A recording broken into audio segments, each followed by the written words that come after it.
This is street stock racer Jason Gulledge. He's finishing up his first season racing and doing well, but not everything has gone exactly as planned. Earlier in the season, Gulledge lost the biggest single investment most racers will make in their program, his race engine, due to catastrophic failure. That's a big hit for anyone to take. After all, engines don't come cheap. Since then, Gulledge has had a new engine built and certainly wants to make sure it doesn't happen again. But, like many racers, he struggled with his carburetor settings, trying to run that fine line between maximum power and throttle response on the one hand, while avoiding going into damaging detonation on the other. So to help make the task of carb tuning infinitely easier and also protect his expensive race engine, Gulledge is installing a dual sensor air-fuel ratio gauge from Innovate Motorsports. This is Innovate's DLG1 dual lambda gauge. It can monitor the air-fuel ratio in both the left and right bank of the engine separately, which is a huge deal in oval track racing where G-forces not only affect the driver, but the engine too. The Innovate package is surprisingly affordable and includes everything you need to get up and running. This includes two O2 sensors, the 2 1/16 inch digital gauge, and the wideband controller, or the brain, for the system. We tagged along with Gulledge as he installed the gauge in his race shop one evening between races. Being able to monitor your air fuel levels can be a big edge on the track, since we're now in the age of unleaded fuel and reading spark plugs has become a lost art. Installing the new gauge is simple and straightforward. It doesn't require any special tools or fabricating skill. And as you'll see, Gulledge's shop is typical of many racers' shops.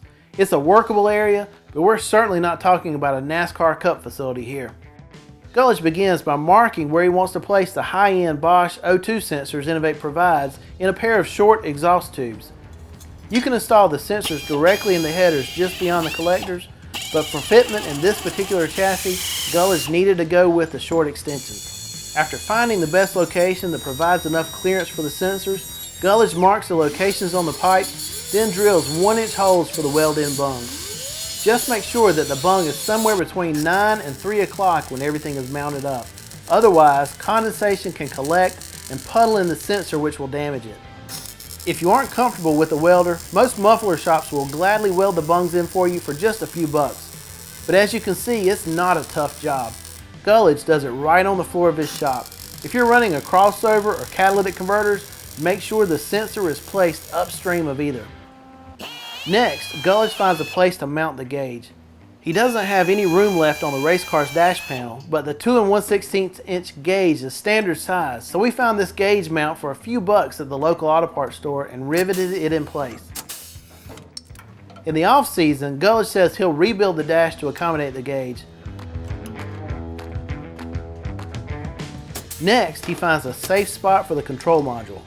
The module is also sealed from the elements and well built, so it can go practically anywhere. But this spot behind the dash makes the most sense. Finally, we're ready to install the sensors. A dab of anti-seize will keep the sensors from galling in the bung so that they'll be easy to remove later on if necessary. It was simpler in this case for Gulledge to install the sensors into the exhaust extensions and then bolt them into the car. But if your exhaust system is already installed in the car, it's not difficult to weld in the bungs and install the O2 sensors with everything in the race car. Like we mentioned before, just make sure the O2 sensors are pointed down to help maximize their working lifespan. Connecting everything up is the final step. The cables from the O2 sensors to the control module are sealed to keep out dirt and grit, which can destroy electrical connections. To help keep everything straight, Gulledge labels the left and right side cables with a paint pen, but this is really a preference thing. Make sure to zip tie all the cables securely as you route them back to the control module so they can't come into contact with the drive shaft, the exhaust, or any other moving or hot parts. Hooking up the rest of the electrical connections is a piece of cake. Innovate labels all the connectors and provides a set of well-written installation instructions, so it's easy to understand exactly where everything goes. And that's it. Installation is that simple. Now let's see how it works.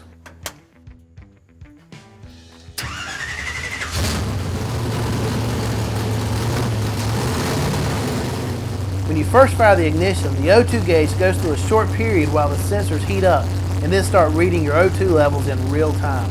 In our case, the top line is the engine's left bank, and the second line is the right bank of cylinders. Innovate warns that if the sensors are placed near the end of the exhaust pipe, you may get a false lean reading because the sensors are picking up oxygen from the atmosphere. But this is only an issue at idle and low RPM levels. It clears out as soon as the engine is revved up and the O2 sensors see a steady flow of exhaust gases. Right away, Innovate's DLG 1 gauge proved invaluable.